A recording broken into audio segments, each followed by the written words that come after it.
Hello everyone, I'm the Angry Enderman, and I thought I'd talk about Doctor Who today. For those of you who are unaware, it was recently announced that Peter Capaldi would be leaving the show, and the next Doctor was to be played by a woman, Jodie Whittaker. This reveal got some controversy surrounding it for a couple reasons. Obviously, a lot of people do not like gender swaps, myself included. They don't seem to really click with me. It's very bizarre to me that we feel the need to change the gender of a character or make a clone of a character that is the opposite gender, like you see a lot in comics. There are actually 3 Spider-Women, believe it or not. And so Superwoman, stuff like that. And to me, it always feels kind of lazy and, again, just bizarre to me. Now, in Doctor Who, it's possible, it fits within the canon. You see, the Doctor, for those of you who are unaware, is the last remaining member of a race known as the Time Lords. And Time Lords are capable of surviving normally fatal wounds by undergoing a process known as regeneration. Now, this process has a lot of excess energy in it, and that excess energy changes the face of the person and generally their personality. They retain the core values, but their personality is kept. Now, occasionally, it's been shown in the last few seasons that it is possible for a Time Lord to regenerate into the opposite sex. It was brought up a few times by the Doctor, and the Master actually regenerated into a woman, who is the only other remaining Time Lord. Now, so I did actually see this coming a little while back. I can't say I'm surprised. Now, if it looks like the story was going to be good, and that BBC wasn't just pandering to feminists or the far left, I don't think there would be a lot of complaints about this. People would probably be talking about it with interest. But while I haven't gotten to see Season 10 yet, because I don't know anywhere where it airs live in America, so, I can't keep up with the seasons as they air late here. But Season 9 was just kind of meh, and I have not heard good things about Season 10, which I haven't watched yet.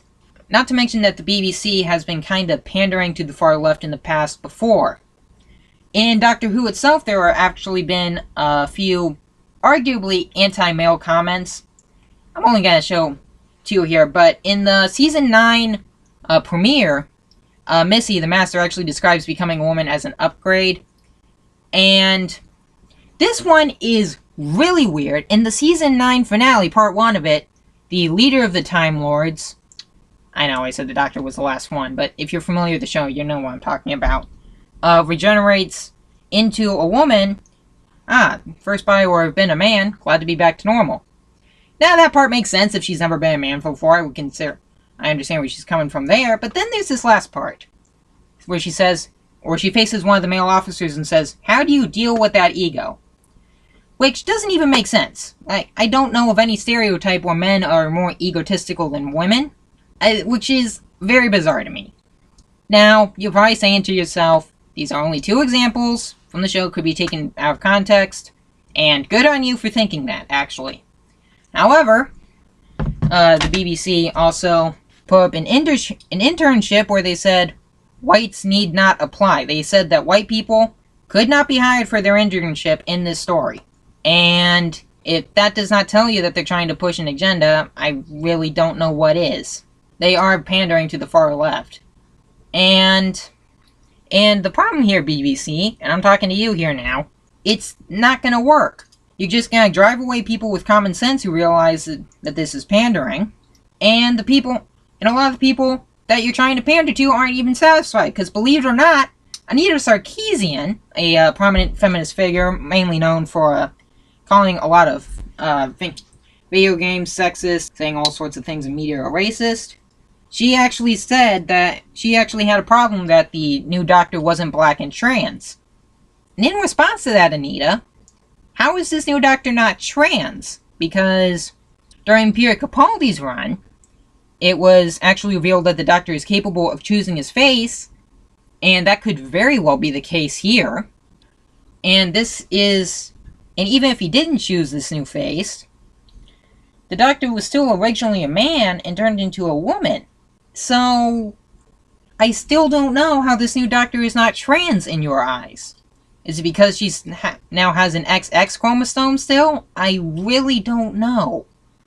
As well as complaining that the new Doctor wasn't black. I'm not sure if I already mentioned that.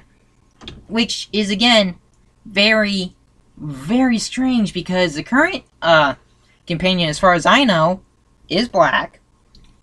And it is a black woman. And is not the first black woman to be a companion. And it's not like Doctor Who has a problem with diversity. There have been black characters, gay characters, a gay couple I can think of, and now an arguably trans main character. It's like complaining about Star Trek's lack of diversity. There is simply no problem to talk about. In the end, though, whether I agree with this or not, I still like Doctor Who. I hope they do a good job with this. I really do. I don't want the show to crash. It's been a great show. It'd be a shame if this 10-year reboot were to die like this. So, I'm the Angry Enderman. Tell me what you think in the comments about this, honestly. Please hit the like and subscribe if you like what you see, and I'll see you in the next video. Bye.